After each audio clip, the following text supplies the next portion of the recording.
तो हम पढ़ रहे थे भारत का अपवाह तंत्र, और भारत के अपवाह तंत्र को हमने देखा था पिछले वीडियो में कि भारतीय अपवाह तंत्र को दो भागों में बांटा गया है। एक तो हिमालयी अपवाह तंत्र और एक प्रायद्वीपीय अपवाह तंत्र। इसमें से हमने हिमालय अपवाह तंत्र को पिछले वीडियो में देखा था और उसमें देखा था कि यहाँ की नदियाँ बारहमासी है, युवा नदियाँ हैं, डेल्टा बनाती है और वी आकार की घाटियाँ भी बनाती है। वी आकार की घाटियाँ भी बनाती है। और इसे हमने तीन प्रमुख नदी तंत्रों में बांटा था इस हिमालय अपवाह तंत्र को। एक तो सिंधु नदी तंत्र, एक गंगा नदी तंत्र और एक ब्रह्मपुत्र नदी तंत्र। तो हमने देखा था कि सिंधु नदी तंत्र को, तो हम ऐसा करते हैं कि इस वीडियो में सिंधु नदी तंत्र को पढ़ते हैं, अगले वीडियो में गंगा नदी तंत्र और उससे अगले पे ब्रह्मपुत्र नदी तंत्र को हम पढ़ने वाले हैं। तो आज हमारा फोकस रहेगा कि हम सिंधु नदी तंत्र को अच्छे से पढ़ लें। तो ये मैंने मान लीजिए भारत बनाया है।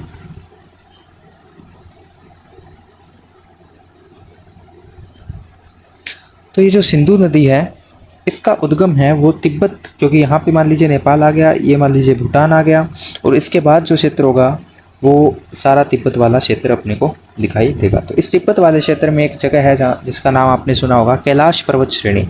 इस कैलाश पर्वत श्रेणी के निकट एक हिमनद है। हिमनद मतलब एक ग्लेशियर है, उसका नाम क्या है, बोखर चू हिमनद। बोखर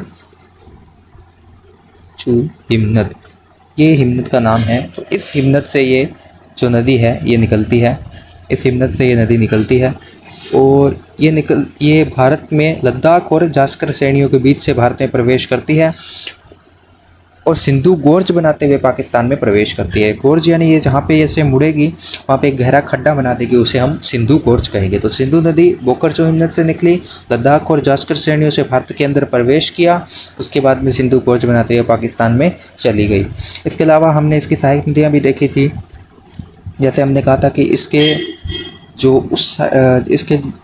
जो दाएं साइड में जो नदियाँ मिलेगी उसके नाम हमने नहीं सुने, लेकिन जो बाएं साइड में मिलने वाली नदियाँ हैं उनके अधिकतर हमने नाम सुन रखे हैं, जैसे झेलम, जैसे चेनाब, जैसे रावी, जैसे व्यास, जैसे सतलज।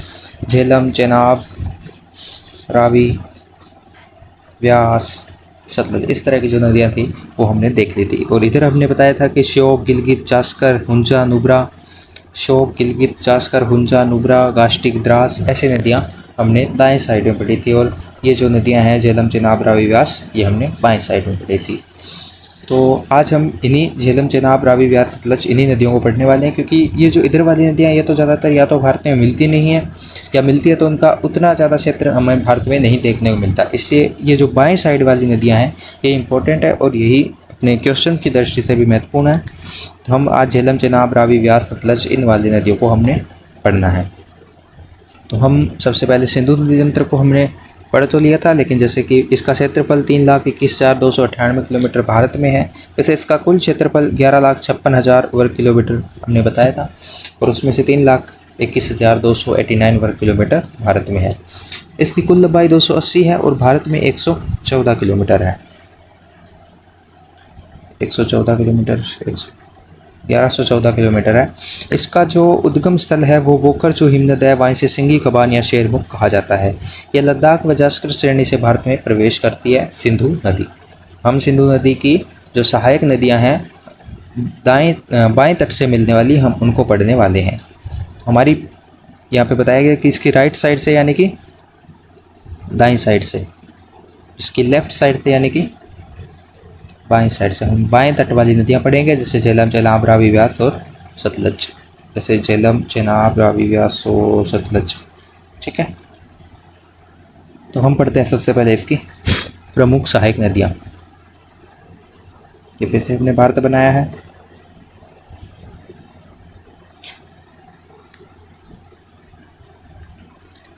अब यहाँ से निकली थी हमारी सिंधु नदी और यहाँ पे गोर्ज बनाते हुए चली गई थी। लद्दाख और जास्कर श्रेणी से भारत में निकली थी।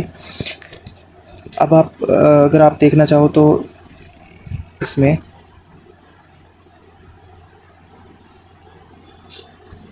ये जो जगह है, कुल मिला के ये इतनी जो जगह है, ये वाला हम एक बार के लिए लद्दाख मान लेते हैं, ये लद्दाख वाला क्षेत्र है। इतनी जो जगह है ये हम एक बार के लिए जम्मू कश्मीर मान लेते हैं, और इधर जो क्षेत्र है इसे हम हिमाचल प्रदेश मान लेंगे। कुछ ज़्यादा ही बना दिया है, इसे हम मान लीजिए एक बार के लिए हिमाचल प्रदेश मान लेते हैं। तो जो झेलम नदी है वो झेलम नदी, सबसे पहले हम इसकी सहायक नदियों में झेलम पढ़ने वाले। तो झेलम नदी है वो जम्मू कश्मीर से निकलती है और उसके बाद ये यहाँ पे आगे जाके सिंधु में मिल जाती है। तो झेलम नदी जो है, सबसे पहले झेलम नदी, तो झेलम नदी निकलती है अपने गंगा नदी तंत्र में, सिंधु नदी तंत्र में, माफ़ कीजिए, सिंधु नदी तंत्र में झेलम नदी निकलती है जम्मू और कश्मीर से, जम्मू एंड कश्मीर से ये निकलती है। और पिछले अध्याय में हमें बताया गया था कि इस पे एक शहर भी बचा है जिसका नाम है श्रीनगर। तो श्रीनगर शहर किस नदी पे या किस नदी के किनारे बसा है, तो वो है झेलम नदी। और ये झेलम नदी कहाँ की, किस नदी तंत्र की, किस अफवाह तंत्र की प्रमुख नदी है, तो ये सिंधु नदी तंत्र की प्रमुख नदी है झेलम नदी। तो झेलम नदी, सिर्फ इतनी सी बात कि झेलम नदी जम्मू कश्मीर से निकलती है, इस पे श्रीनगर शहर बसा है। और ये जो नदी है इस पे और क्या है कि ये जो नदी है ये वुलर झील से होकर निकलती है, वुलर झील से होकर ये नदी गुजरती है, श्रीनगर शहर इस पे बसा है, जम्मू और कश्मीर से होकर ये नदी गुजरती है। और उसके बाद में अंत में ये कौन सी नदी मिलती है, डायरेक्ट सिंधु में नहीं मिलती, उसके बाद ये चेनाब में मिल जाती है। तो चेनाब नदी में मिल जाने के बाद फिर चेनाब आगे सिंधु से मिल जाएगी। तो झेलम नदी के बारे में सिर्फ इतनी सी बात कि जम्मू कश्मीर से निकली, श्रीनगर शहर इस पे बसा है, वुलर झील से होकर ये गुजरती है और चेनाब में जाके मिल जाती है। तो झेलम के बारे में फिर एक बार अगर हम देखना चाहें तो झेलम, तो मैंने यहाँ पे झेलम लिख दिया है। झेलम, झेलम जो नदी है वो जम्मू और कश्मीर से निकली, जम्मू और कश्मीर से निकली, श्रीनगर शहर इस पे बसा है, श्रीनगर शहर इस पे बसा है, वुलर झील से होकर ये नदी गुजरती है और अंत में जाके ये कौन सी नदी से मिल जाती है, चेनाब, जो सिंधु की ही एक और सहायक नदी है, ये उससे मिल जाती है चेनाब से। ये डायरेक्ट सिंधु से नहीं मिलती है झेलम, ये पहले जम्मू कश्मीर से निकली, फिर श्रीनगर शहर इस पे बसा है, वुलर झील से होकर निकली और उसके बाद में चेनाब में जाके मिल गई, फिर चेनाब आगे जाके सिंधु नदी में मिल जाएगी। तो पहली नदी हमने पढ़ी झेलम। झेलम कहाँ से निकली थी, झेलम निकली थी इस जम्मू कश्मीर वाले इलाके से। अब जो सेकंड नदी है उसका नाम क्या है, झेलम आगे है चेनाब। चेनाब निकलती है हिमाचल प्रदेश से, और हिमाचल प्रदेश से निकलने के बाद ये ऐसे जाके यहाँ से मिल जाती है। ठीक है, यहाँ पे बना देते हैं। तो दूसरी नदी है चेनाब, दूसरी नदी है चेनाब। तो जो चेनाब नदी है, चेनाब नदी कहाँ से निकली, हिमाचल प्रदेश से, हिमाचल प्रदेश से निकली। चेनाब नदी हिमाचल प्रदेश से निकली और ये जो चेनाब है ये एक्चुअल में दो अलग अलग नदियों के मिलने से बनी है। एक का नाम है चंद्र, एक का नाम है भागा। तो इसी चंद्र और भागा के मिलने से बनी है चेनाब नदी। हिमाचल प्रदेश से निकली चंद्र भागा, दो नदियों के मिलने से चेनाब नदी बनी है। और इसके अलावा ये जो चेनाब नदी है ये बाद में जाके सिंधु में मिल जाती है, ये बाद में जाके किस में मिल जाती है, सिंधु में मिल जाती है। और ये सिंधु की एक्चुअली में सबसे बड़ी सहायक नदी है चेनाब। चेनाब है ना, वो सिंधु की सबसे बड़ी सहायक नदी है, सबसे बड़ी सहायक नदी। एनसीईआरटी ने बता रखा है, लेकिन वैसे मेरे हिसाब से तो ये सतलज होनी चाहिए, लेकिन एनसीईआरटी ने जो बोला है हम उसी को मानेंगे। तो जो चेनाब है वो सिंधु की सबसे बड़ी सहायक नदी है। इसकी लंबाई है लगभग 1180 किलोमीटर, इसकी लंबाई है लगभग 1180 किलोमीटर। तो जो झेलम नदी है सबसे पहले हमने वो पढ़ी थी। तो झेलम निकली थी जम्मू कश्मीर से, आगे जाके चेनाब में मिल गई, वुलर झील से होकर गुजर गई, श्रीनगर शहर इससे बसा है। उसके बाद में हमने पढ़ी चेनाब, चेनाब हिमाचल प्रदेश से निकली और सिंधु में चली जाएगी। सिंधु की सबसे बड़ी सहायक नदी है, लगभग 1180 किलोमीटर लंबी है। और इसके अलावा ये चंद्र और भागा दो नदियों के मिलने से बनी है। इतनी बात हुई कंप्लीट। झेलम और चेनाब हम दो नदियाँ पढ़ चुके हैं जो कि सिंधु की बाएँ तट से मिलने वाली प्रमुख नदी हैं। अब झेलम और चेनाब के बाद में हम अगली जो नदी पढ़ने वाले हैं उसका नाम है रावी। तो रावी नदी भी इसी जम्मू कश्मीर से निकलेगी, रावी नदी भी जम्मू कश्मीर से निकलेगी, माफ़ कीजिए, रावी नदी हिमाचल प्रदेश से निकलेगी, हिमाचल प्रदेश से निकलेगी और आगे जाके ये चेनाब में मिल जाएगी, आगे जाके ये भी चेनाब में मिल जाएगी, झेलम भी चेनाब में मिल जाएगी।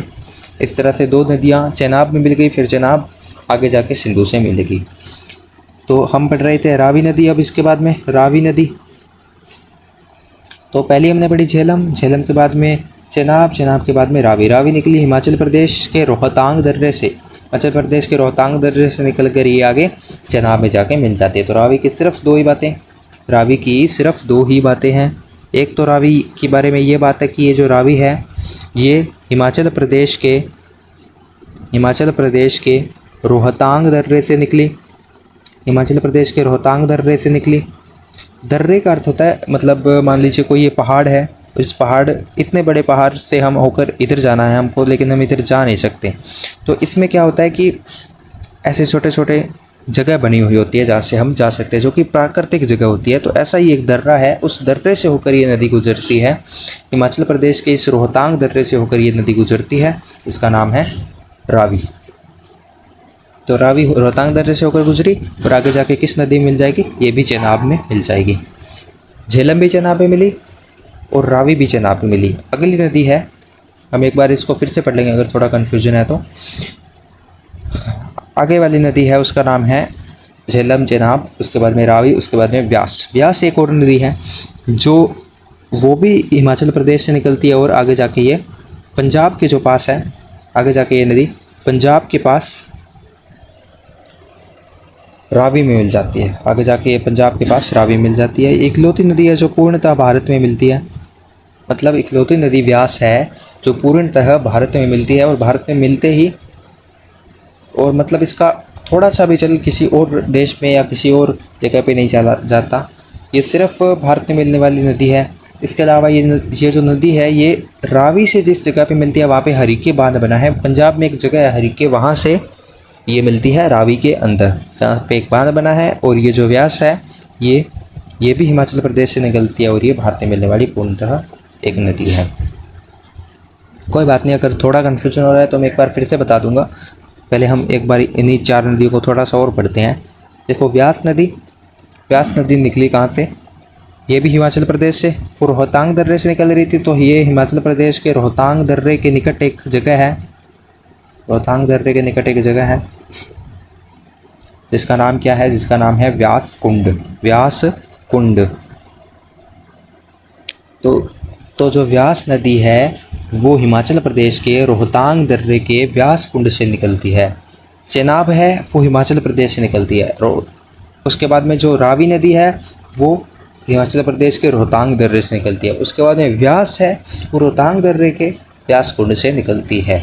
उसके बाद में ये जो अपने व्यास नदी है यह पूर्णतः भारत में मिलती है। इकलौती नदी है जो पूर्णतः भारत में मिलती है। इस सिंधु नदी तंत्र में इकलौती नदी है जो पूर्णतः भारत में मिलती है, इसके अलावा कहीं पे भी नहीं जाती। इसके अलावा ये हरिके के पास, रावी के पास मिल जाती है। पंजाब में एक जगह है हरिके, वहाँ पे ये रावी से मिल जाती है जहाँ पे एक बांध भी बनाया गया। तो व्यास नदी हिमाचल प्रदेश के रोहतांग दर्रे से निकली, व्यास कुंड के से निकलती है, मतलब हिमाचल प्रदेश के रोहतांग दर्रे के व्यास कुंड से निकलती है, पूर्णतः भारत में बहने वाली नदी है। और ये जहाँ रावी से मिलती है वहाँ पे हरिके बांध बनाया गया है। इसके बाद में अगली जो नदी है मैं थोड़ा और इधर कर देता हूँ इसका। अब जो हमने फिर से भारत बनाया है जैसा भी एक बार के लिए, तो हमने पहली नदी जो पढ़ी, अगर कन्फ्यूजन हो रहा है तो फिर से देखो। सिंधु नदी है वो अपने निकली कैलाश पर्वत श्रेणी में, एक हिमनद है उसका नाम है बोखरचू हिमनद। इस बोखरचू हिमनद से निकली और भारत में लद्दाख और जास्कर श्रेणियों से भारत में प्रवेश किया और सिंधु गोर्ज बनाते हुए पाकिस्तान में प्रवेश कर गई। तो ये है सिंधु नदी, ये है मेन नदी जिसका नाम है सिंधु। तो सिंधु कहाँ से निकली? कैलाश पर्वत श्रेणी में बोखरचू हिमनद है वहाँ से निकली और लद्दाख और जास्कर श्रेणियों से भारत में प्रवेश किया और सिंधु गोर्ज बनाते हुए पाकिस्तान में प्रवेश कर गई। इसकी पहली जो सहायक नदी है जो हमको पढ़नी है वो है झेलम। ये झेलम जाके किससे मिल जाएगी? माफ़ कीजिए, झेलम जाके आगे आगे चेनाब से मिलेगी। तो जो झेलम नदी है वो जम्मू कश्मीर से निकली, वुलर झील से होकर गुजरी, श्रीनगर शहर इस पे बसा है और ये आगे जाके चेनाब से मिल जाएगी। अब अगली नदी चेनाब निकली है हिमाचल प्रदेश से निकली है। हिमाचल प्रदेश से निकलने के बाद आगे जाके सिंधु में मिल जाएगी। उसके बाद में अगली नदी हमने पढ़ी, उसका नाम था रावी। तो वो रावी निकली हिमाचल प्रदेश के रोहतांग दर्रे से और वहाँ से जाके आगे चेनाब में मिल जाएगी। उसके बाद जो अगली नदी निकली वो हिमाचल प्रदेश के रोहतांग दर्रे के व्यास कुंड से निकली और वो जाके अपने जो चेनाब नदी है उसके अंदर मिल जाएगी। तो इस तरह से ये सारी नदियाँ हमने पढ़ ली है। और एक और नदी है जो इसकी लास्ट और जो मेरे हिसाब से सबसे बड़ी है, लेकिन अगर एनसीईआरटी चेनाब को सबसे लंबी बता रही है तो वही होगा। लेकिन एक और नदी है इसकी सहायक नदी सिंधु की, जिसका नाम है सतलज। ये सतलज यहाँ पे आगे जाती है। तो ये सतलज भी कैलाश पर्वत श्रेणी के निकट एक झील है जिसका नाम आपने सुना होगा, उसका नाम है मानसरोवर झील। उस मानसरोवर झील के निकट से ये निकलती है। मानसरोवर झील के निकट एक जगह है उसका नाम है राक्षस ताल, वहाँ से निकलती है कौन? सतलज नदी। सतलज नदी मानसरोवर झील के निकट राक्षस ताल से निकली और आगे जाके ये सिंधु पे मिल जाएगी। तो ये मेरे हिसाब से सबसे बड़ी नदी है, लेकिन उनके हिसाब से एनसीईआरटी के हिसाब से तो चेनाब है जिसकी 1180 किलोमीटर लंबाई है। अगर फिर भी एक बार थोड़ा सा कन्फ्यूजन हो तो मैं थोड़ा सा सिस्टम देख लेते हैं, 1 मिनट। देखो, पहली नदी हमने पढ़ी झेलम। पहली नदी हमने झेलम पढ़ ली। दूसरी नदी हमने चेनाब पढ़ ली। दूसरी नदी हमने चेनाब पढ़ ली। तीसरी नदी हमने रावी पढ़ ली। चौथी नदी हमने व्यास पढ़ ली और 5वीं नदी हमने सतलज पढ़ ली। सिर्फ इन्हीं 5 नदियों को अब तक हम पढ़े हैं, झेलम चेनाब रावी व्यास सतलज। झेलम चेनाब रावी व्यास सतलज। तो जो झेलम नदी है वो जम्मू कश्मीर से निकलती है। जम्मू कश्मीर में वेरीनाग झरने से निकलती है। जम्मू कश्मीर से निकली, श्रीनगर शहर इस पे बसा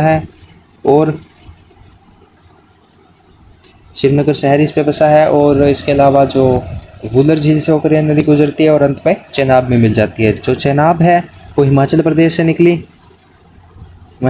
निकली। चंद्र और भागा 2 नदियों के मिलने से बनी है।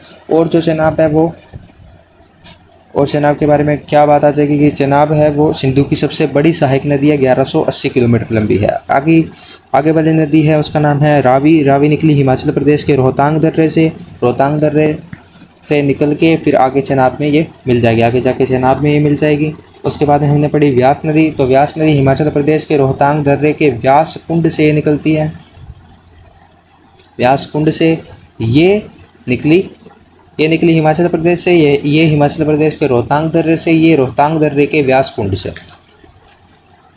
और इस पे हरिके बांध बना है। इकलौती नदी जो पूर्णतः भारत में मिलती है वो है व्यास। उसके बाद में है सतलज। तो सतलज के बारे में मानसरोवर झील के निकट राक्षस ताल झील से निकलती है और निकलने के बाद आगे जाके ये सिंधु में मिल जाती है। और ये जो नदी है वो एक पूर्ववर्ती नदी है। और इसके अलावा इस नदी पे भाखड़ा नांगल जो बांध है वो बनाया गया है। तो भाखड़ा नांगल बांध भी है इस पे, ठीक है। तो हम अब पहले झेलम को देख लेते हैं। तो झेलम जो नदी है ये कश्मीर के वेरीनाग झरने की शेषनाग झील से निकलती है। झेलम श्रीनगर शहर इसी पे बसा है और अंत में जाकर यह जो नदी है झेलम ये चेनाब में मिल जाती है। तो झेलम कश्मीर के वेरीनाग झरने से निकली, श्रीनगर शहर बसा, चेनाब में मिल गई। उसके बाद में चेनाब, यह सिंधु की सबसे बड़ी सहायक नदी है, 1180 किलोमीटर लंबी है। ये हिमाचल प्रदेश से निकलती है। ये चंद्र व भागा 2 नदियों के मिलने से बनी है कौन? चेनाब। तो झेलम, फिर चेनाब, फिर अगली है रावी। तो रावी नदी है वो हिमाचल प्रदेश के रोहतांग दर्रे के निकट से निकलती है और बाद में चेनाब में जाके मिल जाती है कौन? रावी नदी। उसके बाद में व्यास, रोहतांग दर्रे के व्यास कुंड से निकलती है, पूर्णतः भारत में मिलने वाली नदी है। पंजाब में हरीके के पास चेनाब से मिल जाती है। उसके बाद में सतलज नदी है मानसरोवर के निकट राक्षस ताल झील से निकलती है। इसे वहाँ लांगचेन खबाब कहते हैं और भाखड़ा नांगल बांध इसी पे बना है। यह एक पूर्ववर्ती नदी है और अंत में जाकर सिंधु से मिल जाती है। तो आज हमने इतना पढ़ा है। उसके बाद हम कल आगे वाले जो है वो हम पढ़ेंगे। तो अब तक हमने सिर्फ इतना ही पढ़ा है, या फिर अगर ये झेलम, फिर हमने चेनाब पढ़ ली, फिर हमने रावी पढ़ ली, फिर हमने व्यास पढ़ ली, फिर हमने सतलज पढ़ ली। तो अगले वाले वीडियो में हम गंगा नदी तंत्र को करने वाले हैं। Thank you.